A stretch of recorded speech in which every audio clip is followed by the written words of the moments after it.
great to be here in Hudson, Ohio. And I always start these presentations by acknowledging anyone in the room who might be a gun violence survivor. If this is anything like all of the rooms that I'm in, about 50% of you have been impacted by gun homicide, gun suicide, unintentional shootings. So if you would like to be acknowledged and to raise your hand and say that you are a gun violence survivor, could you please do so? Thank you.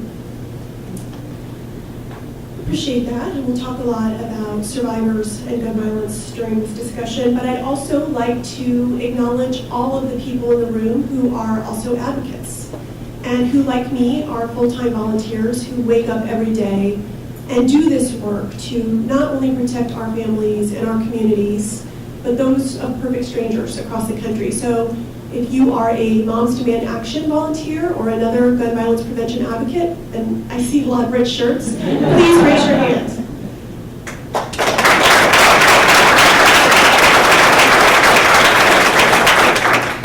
So Ohio is a really good example of how we are getting this work done in sometimes the most strange places that you wouldn't imagine. We're actually the most energized in some of the states where this can be a somewhat intransigent issue. We have more than 130 volunteer leaders in the state of Ohio, and we actually have 20 Students Demand Action groups. Students Demand Action sprang up in the wake of the Parkland tragedy, and it's emulated and copies Moms Demand Action's volunteer efforts, although in a much younger way, like they use Snapchat, which I don't even pretend to understand how to use. So you're all here tonight because we're talking about the book I wrote called Fight Like a Mother. And I wrote it really for three specific reasons. One, I wanted to write a memoir in that I get asked the question all the time, what was it like to go from really being a stay-at-home mom of 5 kids in the Midwest, I lived in Indiana at the time, to being the tip of the spear of an issue that can be incredibly volatile. And within days and hours, I began to receive death threats and threats of sexual violence to me, to my 4 daughters. And it was certainly eye-opening to be exposed to an underbelly of America that I really did not know existed. And so I know you all, if you are working on this issue, have probably encountered some of the same things. And so I wanted to talk about what that was like. I also wanted it to be part manual. I always say I'm perimenopausal and I can't remember anything anymore, so I better get this down on paper before everything is gone. So that was certainly part of it. But it was also because I get asked all the time, mostly by women, who say, you know, I'm passionate about this issue or a completely different issue. And I want to know how you did this. How did you go from starting a Facebook page to creating what has become the largest grassroots movement in the country, not just for gun violence prevention, but generally the largest grassroots movement? How did you do that? And so I wanted to go back and through my emails and through discussions and talk to the people who helped make it happen so that we could get that down on paper. And then the third reason is that it's really part manifesto. I want to talk to women about how to move from not just shaping policy, but to actually making it. Women hold about 17% of the 500,000 elected positions in this country. And as the proverbial saying goes, if you don't have a seat at the table, you're probably on the menu. And so I really think as we start to look, how do we make this issue go even more quickly than it has? Part of that is electing our own volunteers and people who are gun violence survivors to office. And so my story starts in Indiana. I was a stay-at-home mom of 5 in a town called Zionsville. For those of you who know, it's right outside Indianapolis. And I was folding laundry, and I saw on the news that there had been an active shooter in a place called Newtown, Connecticut, a place I had never heard of. And I can remember kind of looking up and just saying, like, please don't let this be as bad as it seems. And I can't believe now it's been 7 years this December. As we all know, it was a million times worse really than anyone could fathom, even today, that 20 babies, 20 first graders, and 6 educators could be slaughtered in the sanctity of an American elementary school. And I'm sure you all felt the same way I did that day, which was, how is this happening? And just complete and utter devastation as we watched the video of families distraught in the parking lot at that school. But what began as sadness very quickly turned into anger. Because I started to see pundits on my television saying that the solution was more guns. That somehow 400 million guns in the hands of civilians in America just wasn't enough to keep that elementary school safe. And if only the teachers had been armed, or there had been more armed guards, or police, or whatever it was. And I didn't know anything about gun laws. I didn't know anything about gun violence. I didn't know anything about activism or organizing. But I knew our nation was broken. And I knew I had 2 choices, right? Stay and fight, or move my family of 7 to another country, which is really difficult to do, it turns out. So I decided I would stay and fight, and I honestly didn't know what that meant. I opened my laptop in my kitchen, and I thought, okay, I'm going to start a Facebook page. Well, first I thought, I'm going to join something that already exists. That would have been the easy route, right? There was no Mothers Against Drunk Driving that I could find. There were male-run think tanks, there were one-off state organizations, also mostly run by men, and as I look out at the crowd, I was clearly right. I knew that really a badass army of women was what was going to get this done. And so I started a Facebook page. I can still remember standing with my husband and my stepdaughter in the kitchen, and I decided I would call it 1 Million Moms for Gun Control. As you can see, we're not named that anymore. And the reason is because my daughter, who is gay, told me that 1 Million Moms was a group trying to get JCPenney not to use Ellen DeGeneres as their spokeswoman, which was bad. And then I got a call from Congresswoman Carolyn McCarthy, who said, we don't use the phrase gun control anymore. That is verboten in the Beltway. Now, I lived in Indiana, and that's what we called it, but we very quickly changed our name to Moms Demand Action, which was something that we had been chanting at rallies and at marches. And we were sort of off and running. And I should say here that the reason I got involved, the reason I got off the sidelines, was because I was scared my kids weren't safe in their schools. I was a white suburban mom who did not realize that 100 people in this country are shot and killed every day. And many of the women who joined me looked like me. And we very quickly realized that this is not just about mass shootings or about school shootings. This is about the daily gun violence, whether it's homicides in city centers or suicides in rural communities, that all of it matters. And we have to address all of it. But in those early days, this was about working on the Manchin-Toomey bill. So for those of you who may not remember, Manchin-Toomey was a bill put forward by Senator Pat Toomey in Pennsylvania, a Republican, and Senator Joe Manchin, a Democrat in West Virginia. And really, it was in honor of the deaths at Sandy Hook that they were going to require background checks on every gun sale, not just the licensed sales in this country, but on the unlicensed sales. And so the White House called us and said, we've been waiting for women and mothers to organize around this issue.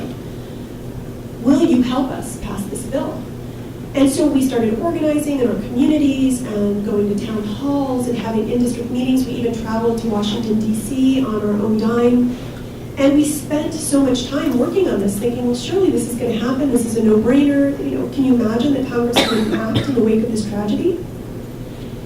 And I was sitting in the Senate gallery the day that Manchin-Toomey failed, really just by a handful of votes. But some of those senators who voted against Manchin-Toomey were Democrats. Some of them were women. Some of them were mothers.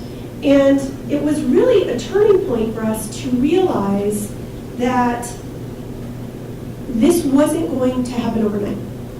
That the special interests, specifically the gun lobby in this country, was so entrenched that we would have to build a political movement that could go toe-to-toe with the gun lobby, that this wouldn't happen overnight, that you had to make sure that lawmakers knew that if they did the right thing, you would have their backs. And if they did the wrong thing, you'd have their jobs.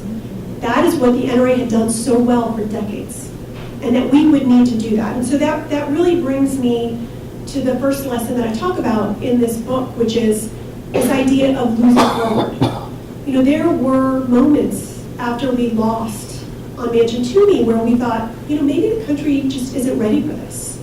We tried our hardest. Maybe it's time to go back home, and this will happen maybe in the future. We've done our best, and it's not working.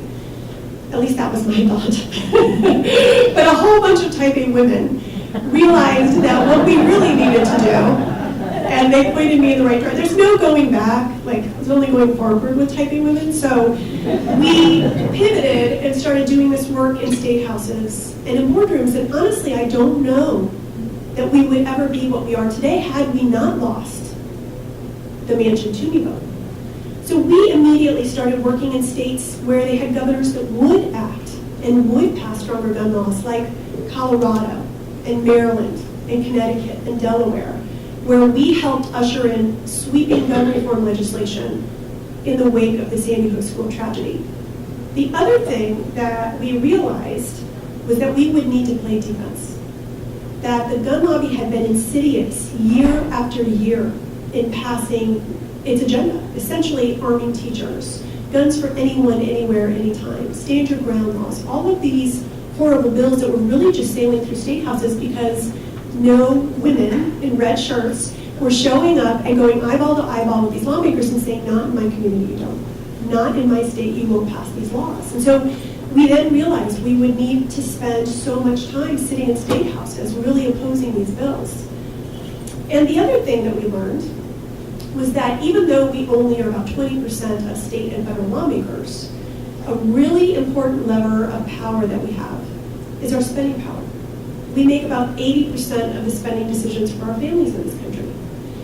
And it just so happened I was watching the news in June of 2013. We were about 6 months old at the time. We were still very small. And I saw that Starbucks announced that it was no longer going to allow smoking within 20 feet outside its stores, regardless of state law. And we had seen gun extremists open carrying handguns and semi-automatic rifles inside Starbucks to order lattes, because they thought Starbucks, by not having a policy, was supporting this idea of open carry. And open carry, I'm sure you've seen it lots here in Ohio. It is legal in 45 states, and in about 40 of those states, it's almost completely unregulated. Meaning not only is there no background check or permitting or training required, there's not even an age limit in some states to open carry a loaded long gun in public. So I called Starbucks and I said, well, are you still going to allow open carry since you've made this great decision about protecting your customers by not allowing cigarettes? And they said they would still follow state laws as it pertains to guns. And so we decided we were more afraid of secondhand bullets than secondhand smoke. And we were so small that we could only have what we called a mom cot. We couldn't even do a full-fledged boycott. And you know who you are in this room, but I got a hard time about not getting Starbucks on Saturdays. But we had skipped Starbucks Saturdays. And we used that hashtag to show Starbucks how we were having coffee at their competitors or at home. But even more importantly, we made images of open carry go viral. And that was not great for Starbucks brand. So within 3 months, Howard Schultz came out on national television and said that guns were no longer welcome inside Starbucks stores. Not just open carry, but guns full stop. And we realized we were onto something, that economic power would start to move the needle culturally, because often culture imitates politics and vice versa. And so we were able to, in those immediate days, replicate those wins at more than a dozen restaurants and retailers, Target and Sonic, grocery stores. It was amazing how quickly they started to change their policies. The other lesson that I talk about in my book is the importance of building a big tent. So we had grown, we had these wins, but as I mentioned, we really looked like me. And so we embarked on a diversity, equality, and inclusion effort to make sure that our hires were diverse, to make sure our leadership was diverse. Here in Ohio, we have partnered with groups in Toledo and Lorraine County and Mount Vernon, those communities hardest hit by gun violence. And we have started partnering with many of these organizations in Oakland, in Kansas City, and other places where for decades, women, mostly women of color, have put their bodies, physical bodies, on street corners to interrupt gun violence. So when you talk about building a big tent, it is about creating those partnerships and building those bridges. It also is about partnering with people on both sides of the aisle. And I realize that this is often seen as a partisan issue. It certainly is in Congress. But in state houses, we're having huge success. Not just unelecting those people who don't support us, but actually changing hearts and minds. And here in Ohio, after the shooting in Dayton recently, 5 Republicans, prominent Republicans from the congressman here to the governor and on down, changed their minds on this position. And so that is also relationship building that we do.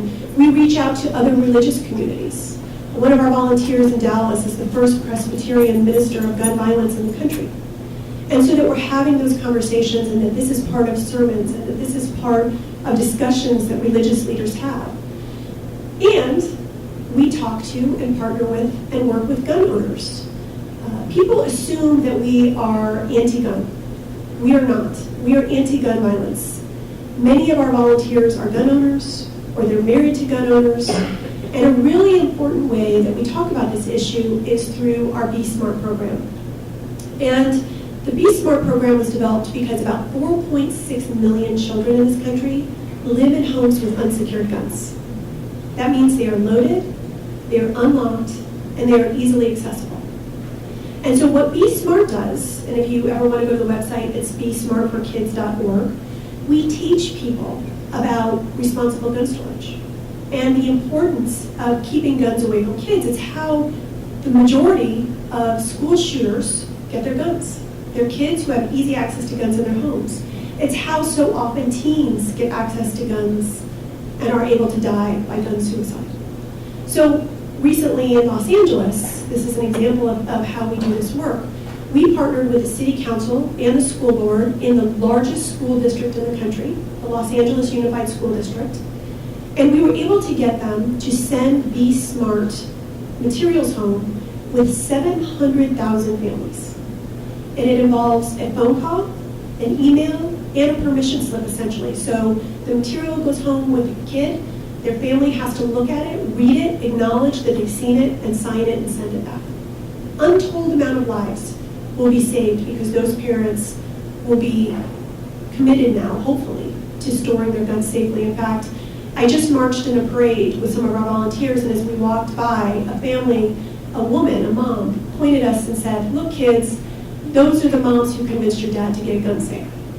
So that is some of the work that we do to make sure that we're building a big tent. And all of this work really created this movement that could take on the gun lobby, that could go toe-to-toe with them, that could fight them and stop their agenda, which again is mostly arming teachers, stand your ground bills, guns on college campuses, permitless carry, and that could really become the political powerhouse in state houses across the country and in the Capitol. The message that is so important to me that you all leave with and that I communicate and get across is that we're winning. And so often we hear the opposite. When there's a horrific mass shooting in this country, the pundits and politicians say it's hopeless. This will never happen in this country. We don't have the will. Nothing has happened since Sandy Hook. And I am here to tell you tonight that nothing could be further from the truth. I wouldn't wake up as a volunteer and do this work every single day if we weren't winning. And I want to give you some examples tonight. After the Parkland shooting tragedy, we tripled in size as an organization. I mentioned Mothers Against Drunk Driving earlier, just to give you some perspective of our size as an organization. Mothers Against Drunk Driving has been around since the 80s. They have about 15,000 active volunteers. We have about 300,000 active volunteers, and we're only 7 years old. We have a chapter in every single state. And we, as I said, the largest grassroots movement in the country. That power, that size, has enabled us to successfully pass stronger gun laws. So one bill that is really important to us, legislation that we work to pass all over the country until we're able to pass it federally, is background checks. And it's really shown by data to be one of the most effective ways to keep guns out of the hands of dangerous people. Here in Ohio, you do not require background checks on unlicensed gun sales. And you also have about 127,000 ads on armslist.com right now for gun sales without background checks. So this is something that we work on in the state with the hopes that we will eventually pass background checks, but we have passed it now in 21 states. And when Sandy Hook happened, only about 14 states required a background check on every gun sale. And millions of guns are kept out of the hands of prohibited purchasers, felons, criminals, domestic abusers, every year because of these laws. The other bills that we work on that is part of this foundation of gun safety are bills that will disarm domestic abusers. So if you look at the federal law, domestic abusers, convicted domestic abusers, are prohibited purchasers. But what that law, because it's now almost 30 years old, it does not include dating partners or stalkers. So women are waiting longer to get married. About half of all women now killed by domestic gun violence in this country are dating partners.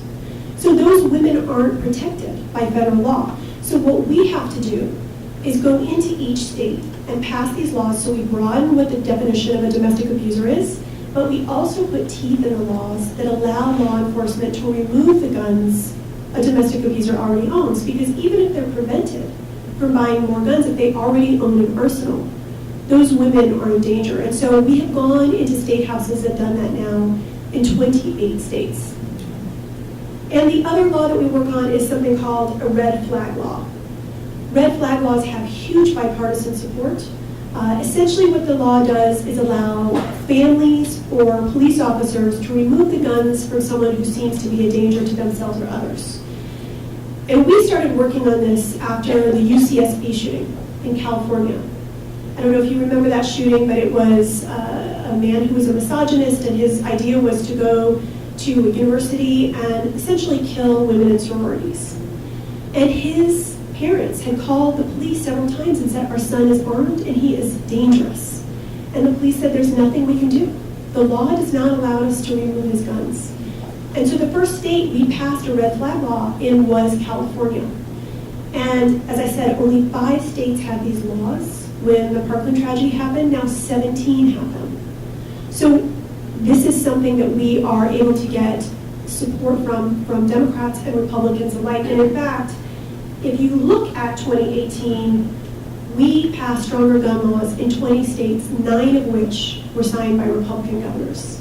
So this momentum is building and will eventually point the right president and the right Congress in the right direction. And I mentioned to you that a big part of what we do is also playing defense.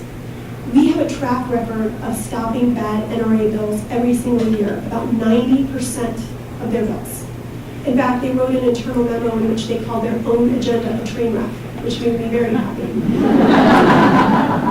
And here in Ohio, our volunteers have stopped both permitless carry and stand your ground several times. And this is legislation that would disproportionately impact people of color. Black men in America are about 14 times more likely to be shot and killed than their peers, than white peers.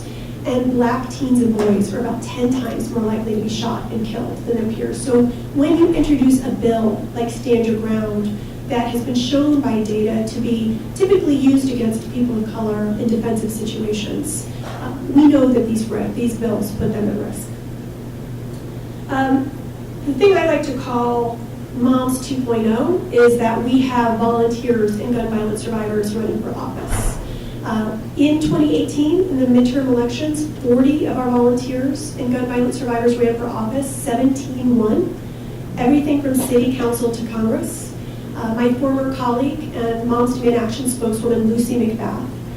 Her son Jordan Davis was shot and killed in Florida by a white man. He was a black teen. The man said his music was too loud, and they got into an altercation, and this man opened fire, killing Jordan instantly.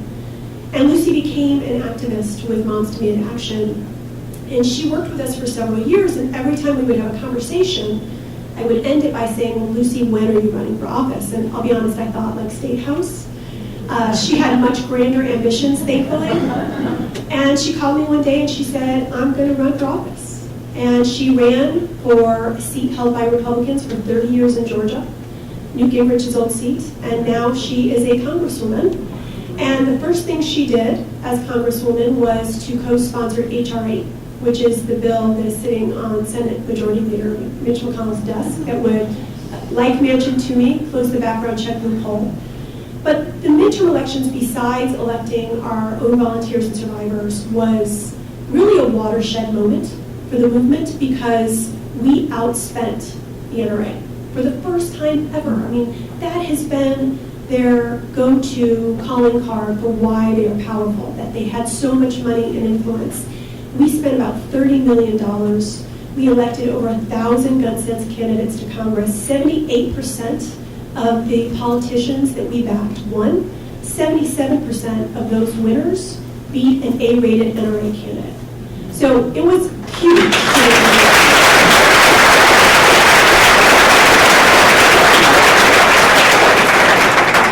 And we also managed to flip the makeup of 7 state legislatures in the country, and we've gone into many of those and already passed stronger gun laws. So part of this winning, part of what we do as an organization is also to shine a spotlight on the NRA, and we have a volunteer who says it's our job to shine a flashlight under the refrigerator and force the cockroaches to run out. And really, that's what we've done now for 7 years, is to show how insidious that the NRA has been at a state and federal level, passing these laws that endanger our families and our communities. And maybe you've heard the NRA is in a little bit of trouble right now. They are underwater financially and reputationally. Their ties to Russia, no one is really quite sure where they got the $30 million they spent on Donald Trump's 2016 campaign. They were one of his largest outside donors. And their agenda has really become toxic. And just to prove that, during the 2018 midterm elections, the NRA always gives ratings A through F to candidates across the country. They took them all down because they realized an A rating was now a scarlet letter and not a badge of honor. Thankfully, we saved all that data and put it around.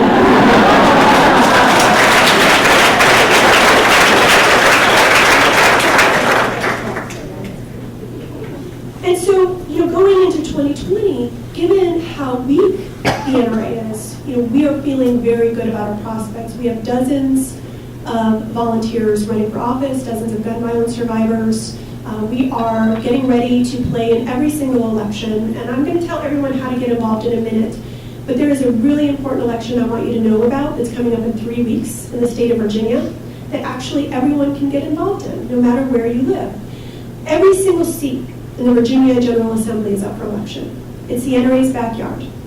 We lost a gun sense majority by 4 seats and the flip of a coin in the last election. If we pass stronger gun laws, and we know we have a governor there who will sign them, we will change the country because so many of the crime guns in this country's iron pipeline come from Virginia. And it also is all the more sweet because that's where the NRA headquarters is. So I will tell you in a minute about how to get involved, but that's an election we've already committed to spending almost $3 million in before November 5th.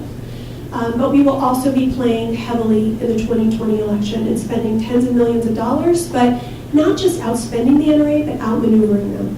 Maybe you've seen our volunteers in red shirts showing up at town halls and asking the tough questions. Tonight they're at the presidential debates because we want this issue to be front and center.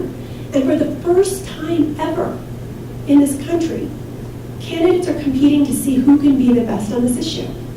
I keep getting asked by media, like, well, what do you think about buybacks? And what do you think about licensing and registration? And what do you think about executive orders? And I don't have a position on any of that because it's not proven by data, but I am thrilled that for the first time, candidates are putting as much innovation and energy into this crisis that kills 100 Americans every day as they are into healthcare and the economy and education. It's a watershed moment in American politics. So, I know she told you to silence your phones. I want to tell you one way to get ready. You can take those phones out really quick. I'll take a drink of water right here.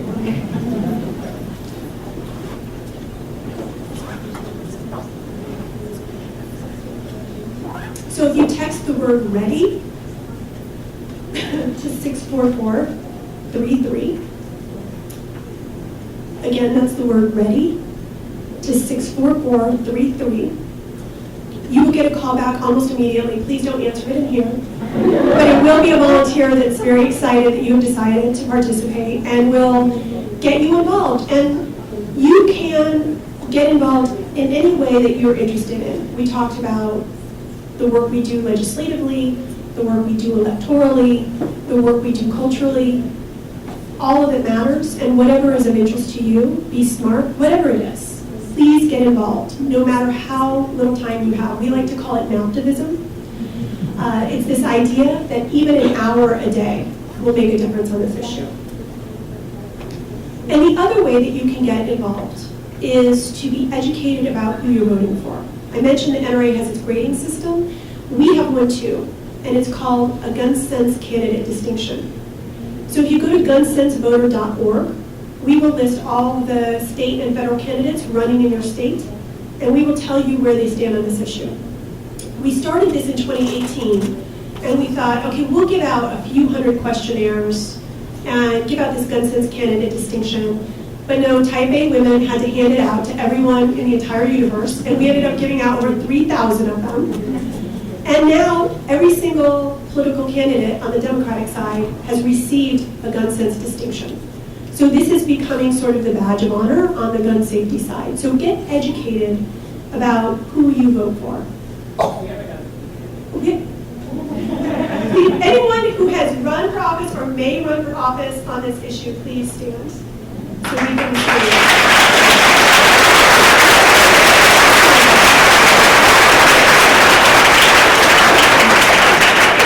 Mom's shirt, so I'm just going to guess she's a gun sense candidate. So connect with her and see how you can support her campaign. City Council, that's great, thank you. And look, I think everyone, especially the women, should be running for every position. There's a moral imperative in this country right now, and I don't care if it's coroner or sheriff or city council. I don't run for something. So the book that I've written, Fight Like a Mother, isn't my story. It's really the story of our volunteers, including here in Ohio. I talk about how we successfully, after a 5-year campaign, got Kroger to change their policy and not allow open carry. But I have learned, first of all, that the NRA is beautiful. Every special interest in this country is. You just have to build a grassroots army that can go toe-to-toe with them, and we finally have that. I learned that gun violence is preventable. When we look at the states that have stronger gun laws, we see fewer gun deaths. When we look at states that have lax gun laws, we see more gun deaths. It is not rocket science. We know what the solutions are. We just need to get our lawmakers to implement them, and we can do that. I believe that women and students are the secret sauce to organizing. Women have been on the front lines of this issue since Prohibition, when temperance was considered a Christian value, and we were allowed to advocate for that, and men were never able to put that genie back in the bottle. And we have become really the front line of activism all the way up through the water crisis in Flint, Michigan. But the most important lesson is that none of that matters unless people get off the sidelines and they use their voices and their votes on this issue or any issue. For so long, gun extremists, which are really the vocal minority in this country, when you look at polls, 90% of Americans, 80% of gun owners, and 74% of NRA members support stronger gun laws. So why hasn't this happened? Because we have for too long been a silent majority. And we're not that anymore. So using our voices and our votes is what is going to make this happen. So with that, I will just close by hoping you will join me in doing a little good, raising a little hell, and fighting like mothers. Thank you.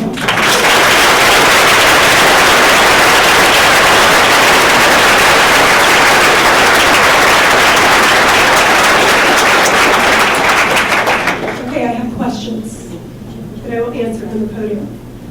So the first question is it like this in other countries? And the answer is no, not even close. America has a 25 times higher gun homicide rate than any other developed nation. And we have an 8 times higher gun suicide rate than any other nation.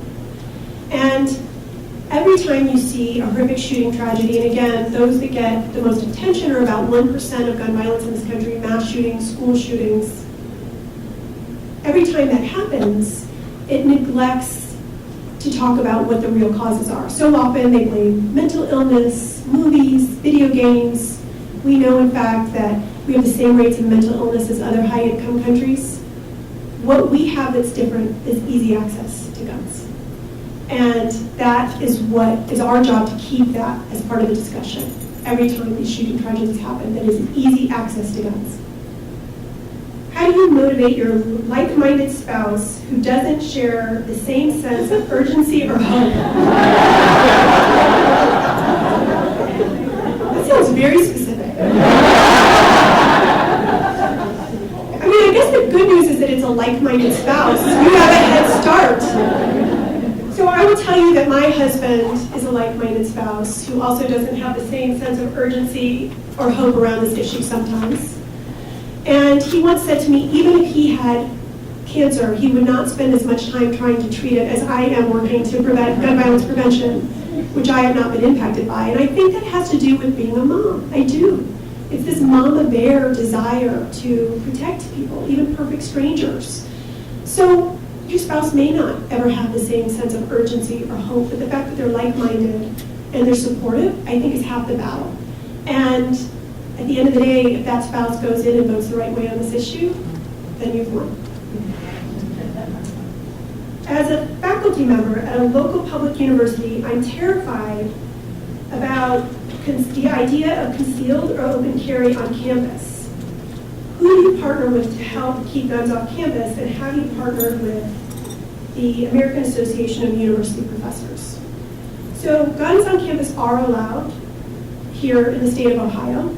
Even open carry is allowed on campuses, state campuses. It's a strange law.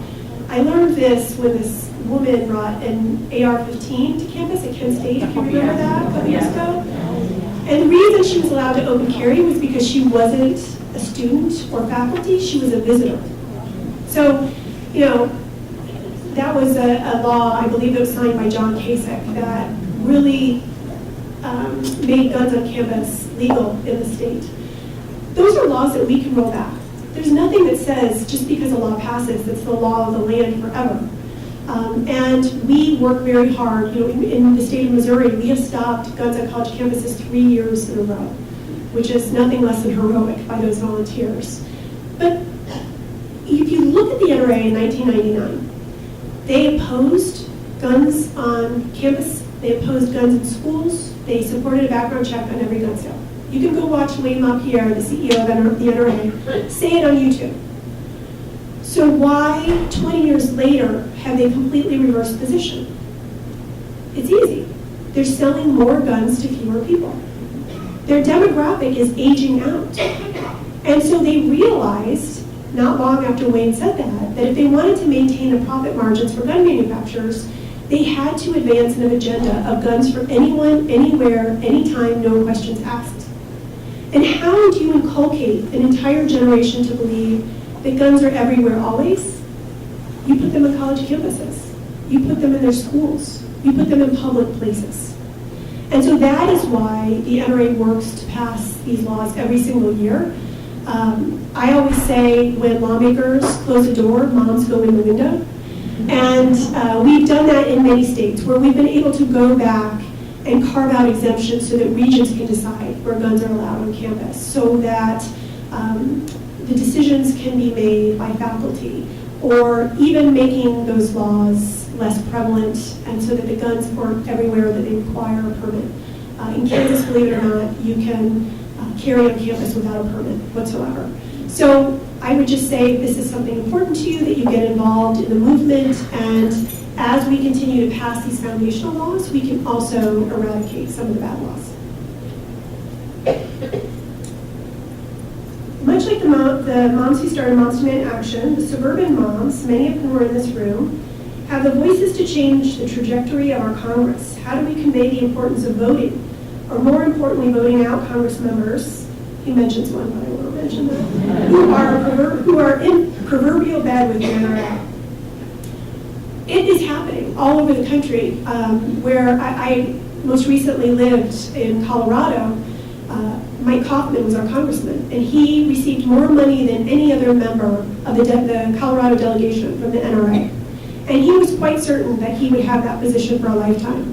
And because Moms Demand Action organized, invested in his opposition, he is no longer a congressman, and we elected a gun sense candidate there. The same thing happened in New Hampshire with Senator Ayotte. So we are able to vote out candidates who don't support us when we can't change their hearts and minds. And so a lot of that is getting involved. Getting out the vote is incredibly important. No one in this room has an excuse to not vote, to not be educated about who to vote for. And I would ask those of you who are involved and are planning to vote to get others to vote too. And so when I told you how to get involved, one other way that you can help us out is to join something called the Gun Sense Action Network. So we make calls into other states. Apparently we have someone here who does that. She's very, Michelle Mueller. So you can spend your free time calling into other states to tell them who to vote for, when to vote, where to vote. And it's a really important way to make sure that people are educated but also committed to voting. Do you think supportive public sentiment is necessary before more stringent gun laws are enforced, or gun reform laws something that we could realistically expect opponents to begrudgingly accept? Supportive public sentiment. Is supportive public sentiment necessary? I think is the gist of this question. And the answer is no. We have it, but so often I'm asked, do we have to convince people who are incredibly opposed, who are entrenched, who are really gun extremists, who believe that any law whatsoever is an infringement on the Second Amendment or a slippery slope to confiscation, which is not at all what we're promoting. Unless those gun extremists are your friends and family, we don't have to have conversations with them. You do, if it's your friends and family, and I have some. But the important thing is, again, to convince this, what has been for far too long a silent majority, to get off the sidelines and make this. I'm a single issue voter. Until I know my kids are safe in their workplaces and in their schools, there's nothing else I'm voting on. That's just how I feel after 7 years of doing this work. But if we can get people to go to the polls and educated on this, I think we can achieve it no problem. How do candidates like Beto, who talk about more severe positions, impact the conversation about sensible gun legislation? People are afraid we want to take their guns and see this assault rifle proposal as the start of a slippery slope. And I get asked that question a lot. I think people who wanted to think that in the first place about these candidates who are proposing stronger gun laws were going to say that no matter what. And I think the people who want stronger gun laws aren't going to be influenced by it. Do I think it's super productive when finally Republicans and Democrats were starting to come together and have conversations? No, because then all of a sudden we went off on this tangent. That said, what we should be celebrating is the fact that candidates are being innovative and talking about things that we have never talked about before when it comes to solving this crisis in our country. So I am not going to ding Beto. I don't know that research and data backs up his proposals. I don't know that research and data backs up licensing or registration or even executive orders at this point. We don't know until we know who our candidate is, and we as an organization can look at specifically what they're proposing and make sure that it can be adjudicated in a way that is life-saving. But I applaud all of them for thinking outside the box and finally being brave enough to say, this is my priority as a candidate. Is any bipartisan legislation being held up by Mitch McConnell regarding gun violence? No, none. Yes, a lot. I mean, generally, I think there's like 200 bills sitting on Mitch McConnell's desk. Not really democracy in action. But when this legislative session started and the House was what we call a gun sense majority, we were able to immediately pass background check legislation, something very similar to Manchin Toomey, through the House. We were able to allocate over $50 million that would allow the CDC to jumpstart their funding to look at gun violence prevention research. We passed a bill that would close something called the Charleston loophole, which essentially means that if your background check on a licensed gun sale doesn't clear in 3 days, the dealer can sell you the gun anyway. That's how the mass shooter at the Charleston church was able to get his gun. I know, it makes no sense. But these bills were passed pretty immediately. The House has done their job, but the Senate hasn't done theirs. Have you been invited to speak at the White House? It depends on which president you're I don't think I will be invited anytime in the future. When guns are removed from individuals who are identified as red flags, is it permanent or do they get them back? It is a temporary restraining order. So there is due process involved. You always hear the other side say they don't support red flag laws because there's not due process. In fact, many of these bills have gone to court. They have been found to be constitutionally sound. For example, one of the original red flag laws was in Indiana. It's been tested a couple times, and they are found to include due process, and they are temporary. They are just long enough for police to investigate whether someone is actually a danger to themselves or others, and they would get them back after a certain period of time. It differs by state. So that's it. Thank you so much.